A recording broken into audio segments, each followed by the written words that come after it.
Oh, baby. Ooh, this is a spicy idea. Really, really spicy. You know, we always love seeing big trades involving big-name players with big values. And in order to find the best and the baddest trades that fall into this category, look no further than the first round of the NHL Entry Drafts. The top guys getting moved just shortly after getting drafted is always a really big deal. The Cutter Gauchers of the world, the Nick Suzukis, the Eric Bronstroms, I'm talking mostly about Vegas guys.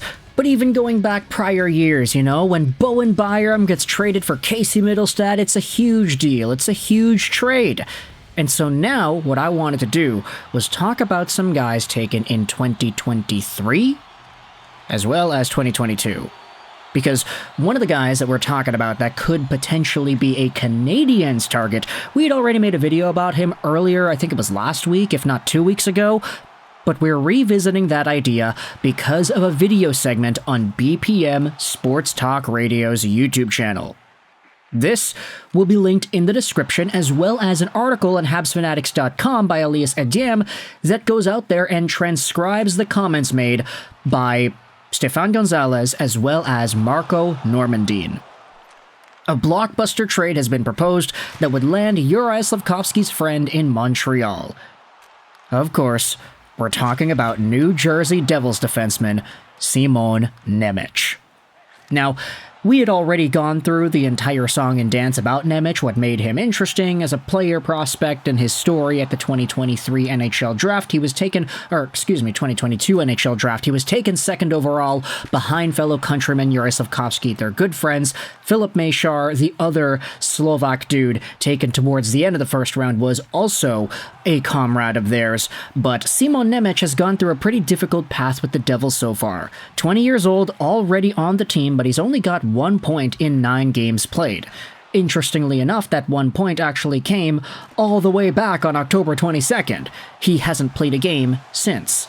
It's not that Simon Nemec has been injured, it's just that the Devils have other guys that are recovering from injuries, and Nemec's overall spot on the team just is not present. They're prioritizing the usage and the development of other guys than Nemec. Now, you can debate amongst yourselves as to whether or not that's appropriate, whether or not it's the good thing or the right thing to do, but at the end of the day, it's what's happening. Like, say what you want about whether or not it's proper, it's just what we're seeing. He hasn't played since multiple weeks ago.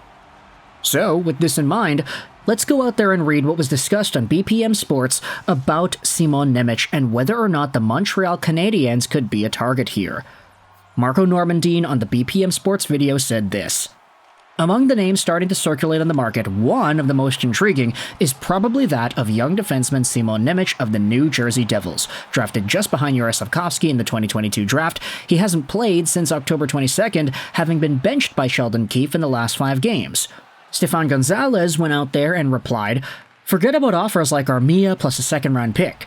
It's not happening. If the Montreal Canadiens want to bring in quality, they'll need to pay up. For me, if Nemec is available, I'm willing to offer a lot. I'd offer David Reinbacher and something extra for him."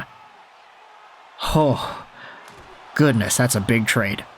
That would be a nasty trade to go out there and discuss, dive into, and talk about here on the internet. And I think a lot of Canadiens fans would be pretty hysterical, like the emotions would be running so high if this sort of a move was made.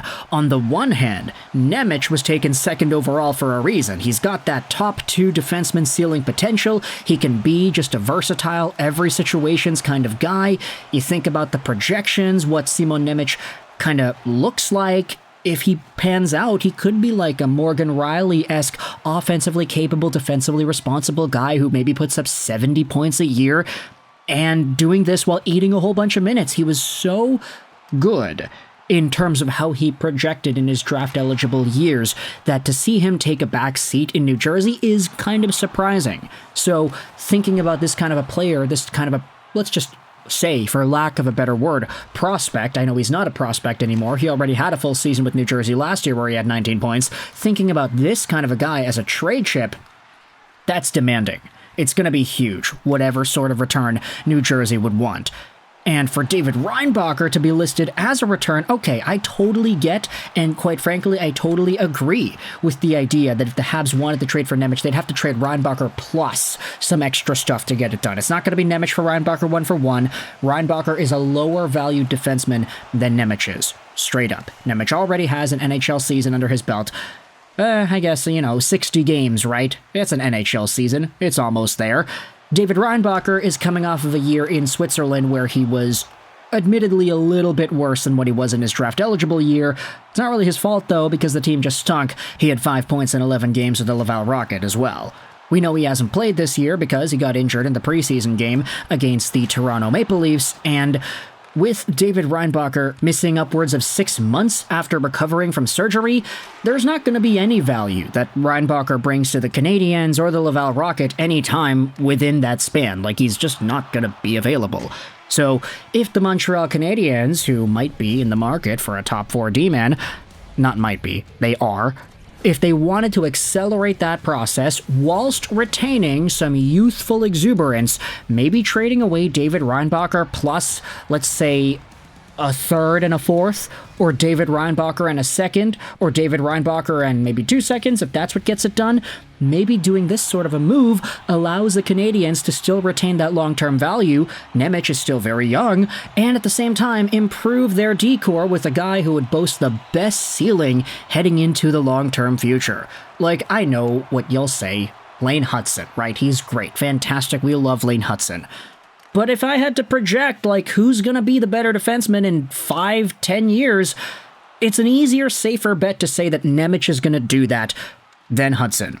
Honestly, just in my perspective, I would actually say that Hutson has a maybe slightly better chance of being better than Reinbacher, at least at this point, considering the injuries and considering the slower draft plus 1 year that Reinbacher had in 2023-2024. Had he actually, taken a huge step or something, then it would have been easier to say, oh yeah, he's going to get better. But because he didn't necessarily do that, he doesn't have that benefit of the doubt yet, if you get what I'm saying here. So there's a lot to gain here for Montreal. For New Jersey, honestly, if you're getting the worst player, it's tough to really justify making a trade like this. It would only be a move that would serve the purpose of doing right by the player. Like if Sheldon Keefe is definitive in saying, hey, we're going to run with this decor in New Jersey, we are not going to give that Simon Nemec as much playing time as he probably should get. We're going to roll with our Siegenthalers and our Brendan Dillons and Luke Hughes and Pesce and all these guys. They're going to be in the lineup. They're going to be our decor. If they're not going to give Simon Nemec playing time and they're not going to send him down, then what are you doing? You're not really developing him. And he's definitely getting frustrated because he had a full season last year, 60 games. Okay, not full, but still, you get what I mean.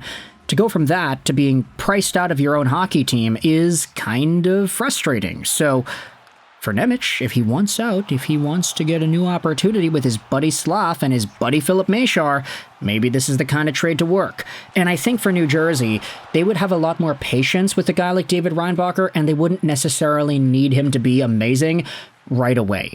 Montreal has this weird problem where it's like, yeah, their decor is either really young or really old. You've got the old guys like Savard. Mike Matheson isn't getting any younger, but he's still kind of like mid-age, sort of. And then everybody else is a young dude.